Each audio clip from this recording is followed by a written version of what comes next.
क्या लगता है कि कितनी वोटों से आपके हिसाब से भव्य जी जीत? देखिए, भव्य की भव्य जीत होगी। थोड़ा सा आंकड़ा बता दीजिए, 2-4 मैं एक ही बात कर रहा हूँ जगदीप जी, भव्य की भव्य जीत होगी, रिकॉर्ड तोड़ जीत। मुझे आज नजर आया जेजेपी के छोटे छोटे झंडे से वो कहीं भाजपा के झंडों के साथ मैच कर रहे हैं, अदरवाइज आज से पहले तो मुझे वो भी नहीं दिखा। देखिए, ये कई बार नहीं, नाराज़गी कहीं कोई नहीं है, वो अलग बात है। अभी कहीं झंडा होता है, कई बार कहीं नहीं भी होता, बात दोनों तरह की है। मैं आपकी बात को गलत नहीं कह रहा, लेकिन कहीं कोई खटास इसमें नहीं है। आज की स्थिति में भाजपा का कॉम्पिटिटर कौन है? इनेलो को मान रहे हैं, कांग्रेस को मान रहे हैं, या आम आदमी हैवी बढ़ती दिखाई देने लगी है?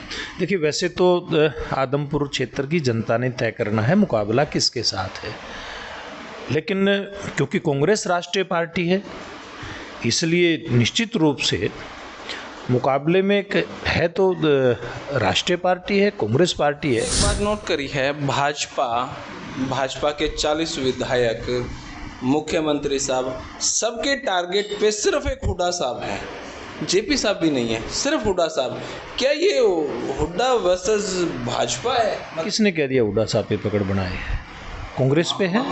देखिए, चुनाव भारतीय जनता पार्टी, तो आप खेमेबाजी। हाँ, मैं वही कह रहा हूँ ना, चुनाव तो भारतीय जनता पार्टी और कांग्रेस पार्टी का है। ये हुड्डा साहब का चुनाव तो ये कांग्रेस पार्टी ही बना रही है, भारतीय जनता पार्टी नहीं बना रही। अब ये तो कांग्रेस पार्टी की रणनीति क्या है।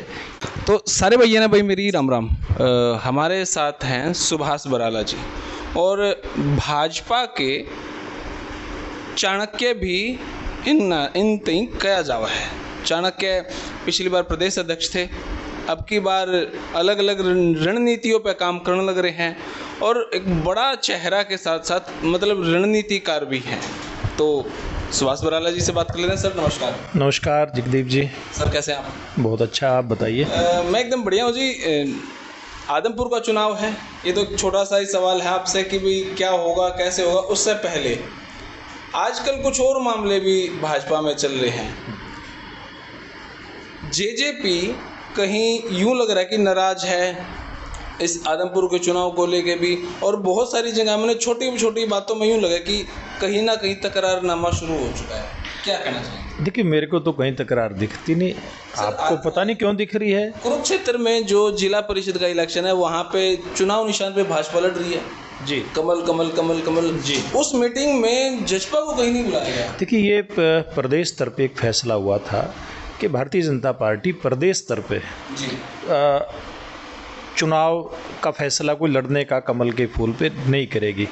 जिला इकाइयों के ऊपर ये छोड़ा था, वो जैसा लड़ना चाहे वो लड़े, क्योंकि स्थानीय चुनाव है, इसलिए जिला इकाइयों ने जो फैसला किया है वो मान्य है, इससे ज़्यादा कुछ नहीं है। नगर परिषद तो आपने लड़ा मिलकर, लेकिन जिला परिषद में कुछ वो क्या है कि देखिए, ये पंचायती राज का चुनाव है, इसको खुला छोड़ना थोड़ा सा ठीक रहता है। वो अलग बात है, अभी कुछ जगह पार्टी के कार्यकर्ताओं ने कमल का निशान मांगा, वो उनको दे दिया, इतना ही है।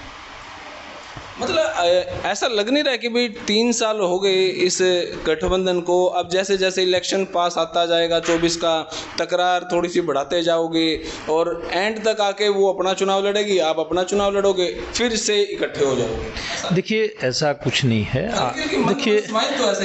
देखिए, आज के दिन अभी कोई ना लोकसभा का चुनाव जी, ना आज के दिन विधानसभा का, आज के दिन केवल उपचुनाव है। और मुझे लगता है कि जो संदर्भ है उसी की बात करेंगे तो ठीक रहेगा। और दोनों पार्टियां मिलकर के, अगर मैं आदमपुर चुनाव के संदर्भ में बात करूं, दोनों पार्टियां मिलकर के चुनाव लड़ रही हैं, और भव्य बिश्नोई हमारे गठबंधन के उम्मीदवार यहाँ से भव्य कमल खिलाने का काम करेंगे, और वो भी पहली बार आदमपुर के अंदर कमल खिलने जा रहा है। चलो हम आदमपुर पर ही बात कर लेते हैं। मुझे आज नज़र आया जेजेपी के छोटे छोटे झंडे से वो कहीं भाजपा के झंडों के साथ मैच कर रहे हैं, अदरवाइज आज से पहले तो मुझे वो भी नहीं दिखा। देखिए, ये कई बार नहीं, नाराज़गी कहीं कोई नहीं है, वो अलग बात है। अभी कहीं झंडा होता है, कई बार कहीं नहीं भी होता, बात दोनों तरह की है। मैं आपकी बात को गलत नहीं कह रहा, लेकिन कहीं कोई खटास इसमें नहीं है। ये बेबुनियाद सवाल पूरी तरह से इसको मैं मानता हूँ। ओके, तो देखो भाई, डिप्लोमेटिक जवाब हैं, कोई मतलब जिस तरीके का एक्सपेक्ट मैं कर रहा हूँ वैसा आंसर तो नहीं है। हाँ, राजनेता है, राजनेता की तरफ से जवाब दिया जाएगा। कल मुख्यमंत्री साहब यहाँ पे आ रहे हैं जी रैली करेंगे जी दुष्यंत जी भी शायद आ ही रहे हैं जी। दुष्यंत जी को ऐसा नहीं था कि दिग्विजय जी एटलीस्ट तो 1-2 प्रोग्राम कर ही जाते? नहीं, आज भी तो बालसमंद में सब लोग आए हुए थे, वो शायद आपने कवर करी होगी। जैसे ऑन द स्पॉट ही सब कुछ प्रोग्राम चल रहा है। नहीं, ऑन द स्पॉट क्या, सारी चीज़ें ऑन द स्पॉट, वैसे तो ऑन द स्पॉट होती है। पहले सरदार निशान सिंह जेजेपी के प्रदेश के अध्यक्ष हैं, वो आए हैं, एक बार नहीं कई बार आए हैं, उन लोग उनके मंत्री आए हैं, ऐसा नहीं है। जब वो आए थे तब तक तो भाजपा के बैनर पे दुष्यंत जी का तो फोटो भी नहीं था, तो वो विवाद उठा, उससे पहले फोटो लगा दी गई, फॉर्मेलिटी थी। नहीं, ऐसा कहीं कोई फॉर्मेलिटी नहीं है। कई बार स्थानीय स्तर पे कुछ चूक रह जाती है किसी से, लेकिन कहीं कोई ऐसा दोनों के बीच में कोई ऐसी कोई बात नहीं है। पूरी तरह से मिल करके चुनाव लड़ा जा रहा है। ओके, आज की स्थिति में भाजपा का कॉम्पिटिटर कौन है? इनेलो को मान रहे हैं, कांग्रेस को मान रहे हैं, या आम आदमी हैवी बढ़ती दिखाई देने लगी है?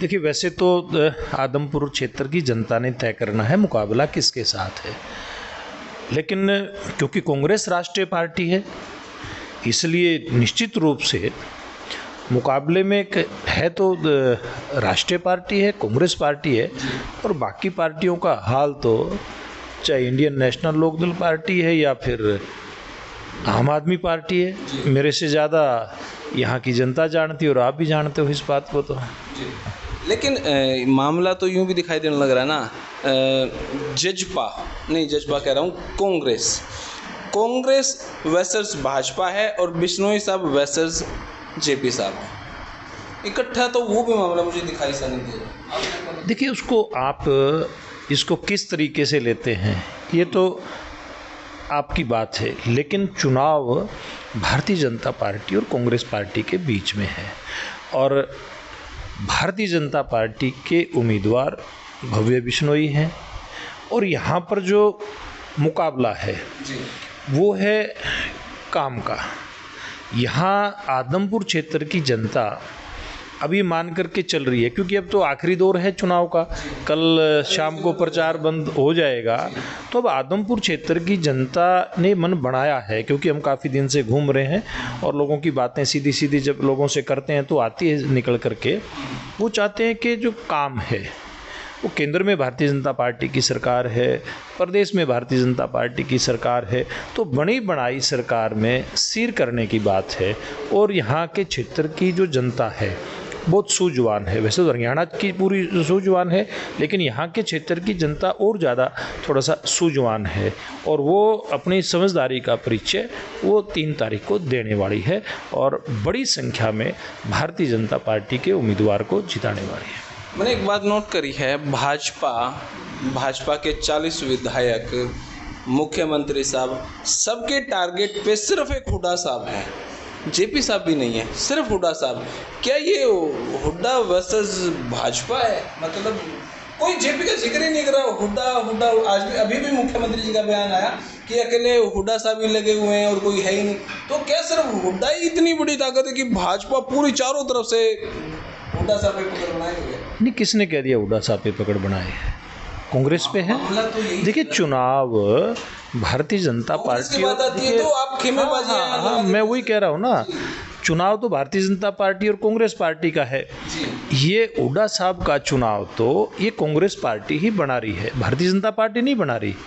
अब ये तो कांग्रेस पार्टी की रणनीति क्या है ये तो कांग्रेस पार्टी बताएगी भी, क्यों उन्होंने एक इस प्रकार का चुनाव बनाने का प्रयास किया, वरना तो चुनाव तो भारतीय जनता पार्टी और कांग्रेस का ही है।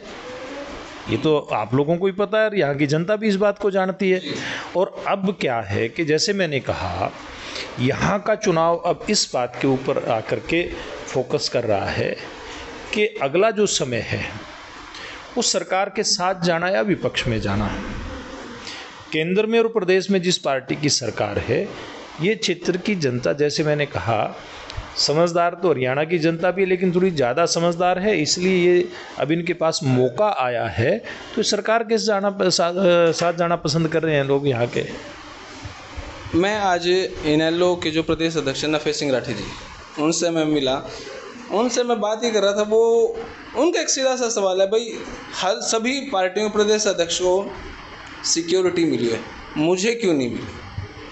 देखिए इस बात का तो कई बार खट्टर साहब को लेटर भी लिख चुके हैं। देखिए इस बात का तो जवाब जो अधिकारी हैं, जो देने वाले हैं, देखिए मुझे नहीं पता अभी सिक्योरिटी किसको देनी किसको नहीं देनी।